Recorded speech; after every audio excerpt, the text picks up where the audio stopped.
धर्म संघ हमारा एक परिवार है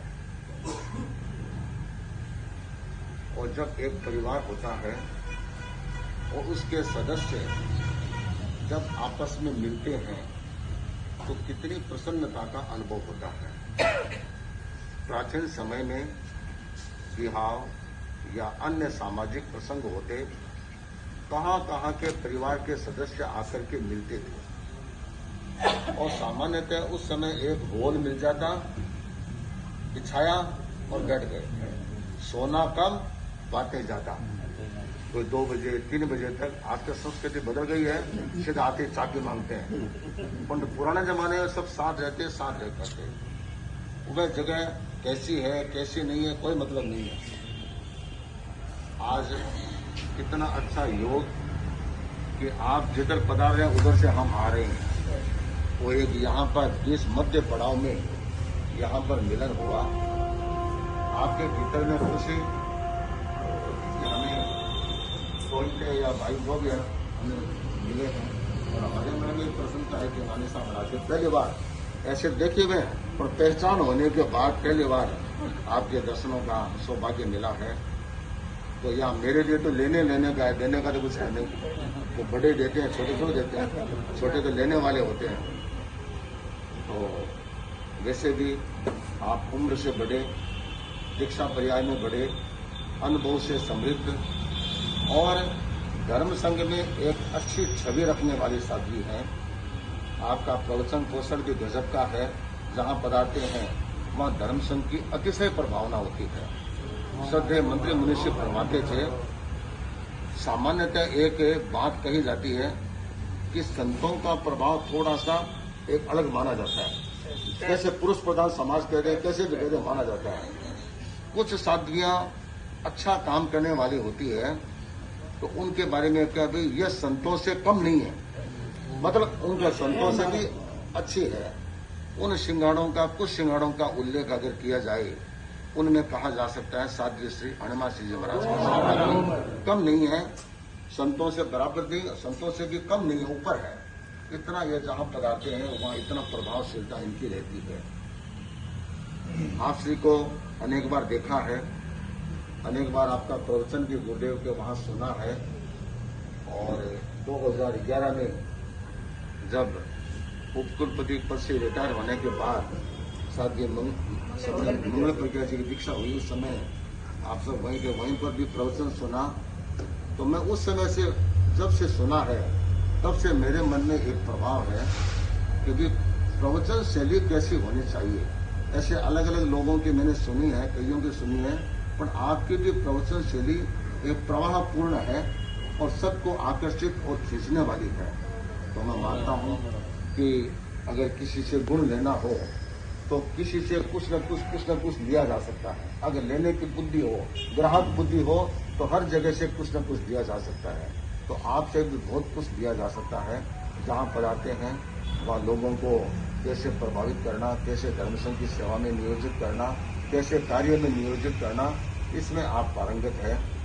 तो आज अजमेर में साध्वी श्री जी के पावन दर्शन प्राप्त हुए और सूरत से जब चले तब ये कल्पना नहीं थी कि हम दिल्ली की ओर विहार करेंगे। संयोग ऐसा बना बीच में कि दिल्ली का निर्धारित हुआ और आचार्य प्रभु ने फरमाया कि रास्ता तो बहुत लंबा है, आपको एक काम करके भुज नहीं ले जाते हैं, आप सीधे चले जाओ। ठीक है, आपका जो निर्देश होगा। तो रास्ता अपना साथ में कहाँ तक है? रास्ता तो बड़ौदा तक साथ में है, तो बड़ौदा तक साथ रहेंगे, उसके बाद आप विदा हो जाओ। तो बड़ौदा से हम रवाना हुए और अहमदाबाद, उदयपुर।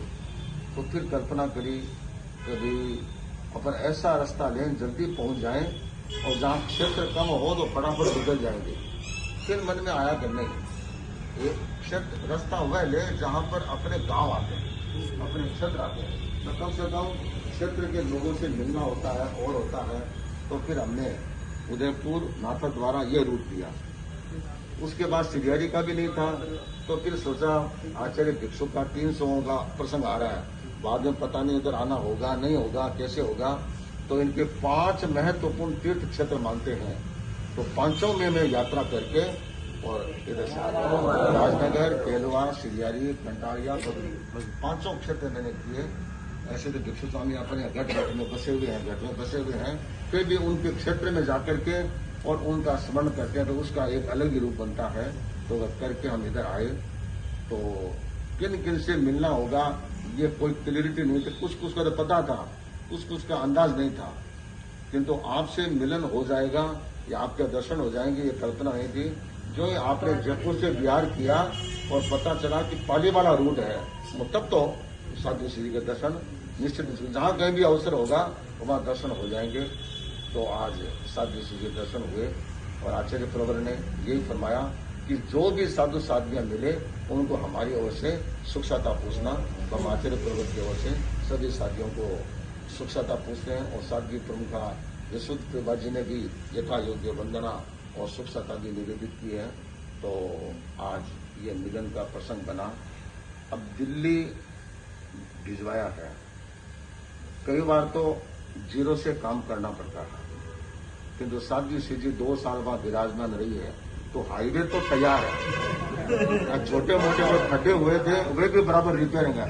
मुझे तो केवल चलने का काम है, आप तो सारा काम बराबर करके आई हैं और मुझे तो केवल चलना है और आपका जमाया काम है, उसी में अपने को काम करना है। इसलिए मेरे लिए तो बड़ी आनंदानुभूति है कि आपने सब कुछ तैयार करके पधारे हैं, तो मेरे लिए तो बहुत अनुकूल था। हाँ, सूरत में जरूर था कि सूरत में ये देखा, सूरत समाज में श्रद्धा, भक्ति, भावना, उत्साह कोई कमी नहीं। आचार्य श्री तुलसी की कृपा से हम मंत्री मुनीषी के सानिध्य में आए और जो कुछ है मैं तो मानता हूं कि आचार्यों की कृपा और श्रद्धेय मंत्री मनुष्य का आशीर्वाद, जो दिया उनका दिया हुआ है, मेरे में कुछ नहीं है। जो दिया हुआ है उनका दिया हुआ है, उसको हम संघ इतने जितना बांट सकते हैं, जितना काम कर सकते हैं, वो हमारे लिए महत्वपूर्ण है।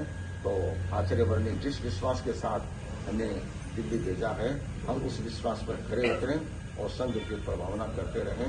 आज साध्वी श्री जी के पावन दर्शन प्राप्त हुए, तो साध्वी श्री जी आप आशीर्वाद देने का हक रखती हैं और हम आशीर्वाद देने का हक रखते हैं। हमारे पर आशीर्वाद बनाए रखें और आपके श्रावक चालिका परिवार, आज हमें विशेष आनंद की अनुभूति हो रही है। पहली बार न्यारा में मुनि प्रवर से मिलने का अवसर प्राप्त हुआ है। हम कितने सौभाग्यशाली हैं, महावीर का शासन हमें उपलब्ध हुआ और कहना चाहूंगी परम सौभाग्यशाली हैं कि भिक्षु शासन हमें प्राप्त हुआ। तीर्थंकर तुल्य आचार्य महासंबंधी के मंगल सानिध्य में हम सब अपने जीवन की आराधना साधना के साथ धर्म संघ की प्रभावना में योजित हैं। मुनि प्रवर, आपने लंबे काल तक मंत्री मुनि की मंगल सन्निधि में अपने जीवन का निर्माण किया है। साथ ही साथ मंत्री मुनि के गुणों और अनुभवों को अपने जीवन में आत्मसात करने का प्रयत्न भी किया है, ऐसा हमें अनुभव हो रहा है। अब मुनि प्रवर आप बहिर्विहारी बनकर के, स्वतंत्र विहारी बनकर के भारत की राजधानी में पधार रहे हैं और लगता है पूज्य प्रवर का 2027 का चातुर्मास पृष्ठभूमि आपको मिली है, भूमिका का निर्माण करना है। वैसे कहना चाहूंगी, पूर्व में 2 चातुर्मास हम दिल्ली में करके आई हैं। मुनि प्रवर, दिल्ली का वातावरण जिससे आप अच्छी तरह से परिचित हैं, श्रावक समाज बड़ा अनुकूल है। आज भी आपको मंत्री मुनि के प्रवास को याद करते हैं और इतनी सक्रियता श्रावक समाज में है कि गुरुदेव का चातुर्मास हमें सिद्ध चातुर्मास करना है और आप से पधार रहे हो तो लगता है सूरत का जो चातुर्मास मुनि प्रवर आपके पराक्रम, पुरुषार्थ और योजना के साथ जिस तरह से समाज में, भारतवर्ष में एक गूंज हुई है, हम चाहते हैं आपका वह चातुर्मास जो दिल्ली में गुरुदेव का होने वाला है उससे सवाया हो आपका स्वास्थ्य अनुकूल रहे। आपके दोनों संत मुनि रम्य कुमार जी, मुनि ज्योतिर्मय कुमार जी स्वामी, रम्य कुमार जी स्वामी, इनका भी अनुकूल सहयोग और स्वास्थ्य की अनुकूलता बनी रहे। आपने बड़ी कृपा कराई है हमसे मिलकर के, और ऐसा लगता है आज अपनों से अपने मिल गए हैं। अंजुमन में आज अरमानों के दीप जले हैं, अंजुमन में आज अरमानों के दीप जले हैं, और मन चमन में खुशियों के फूल खिले हैं। अंजुमन में आज अरमानों के दीप जले हैं, और मन चमन में खुशियों के फूल खिले हैं। एक खुशी इस बात की नहीं कि आज 5 से 8 हो गए।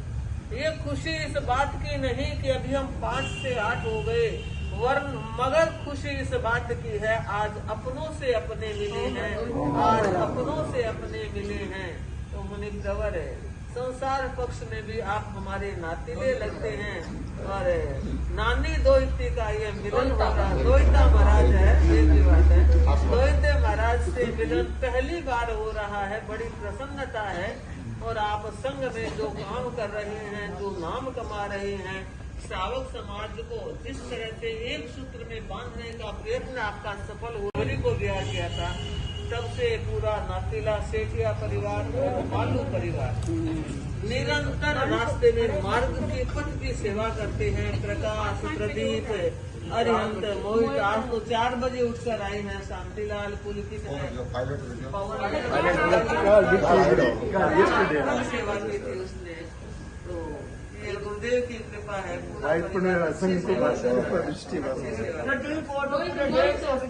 प्रकाश, प्रदीप पूरे जयपुर से दिल्ली पैदल 15 किलोमीटर सेवा करिए। बड़ा साधुवाद का पात्र है। ये बच्चे अपने बिना उठाए उसके क्या मर्जी ठीक है।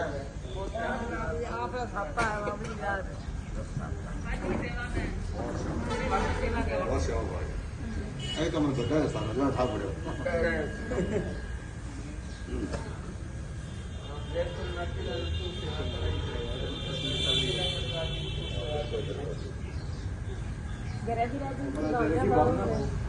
गरजिया में वो को वैसे तो टाइम मिला है सब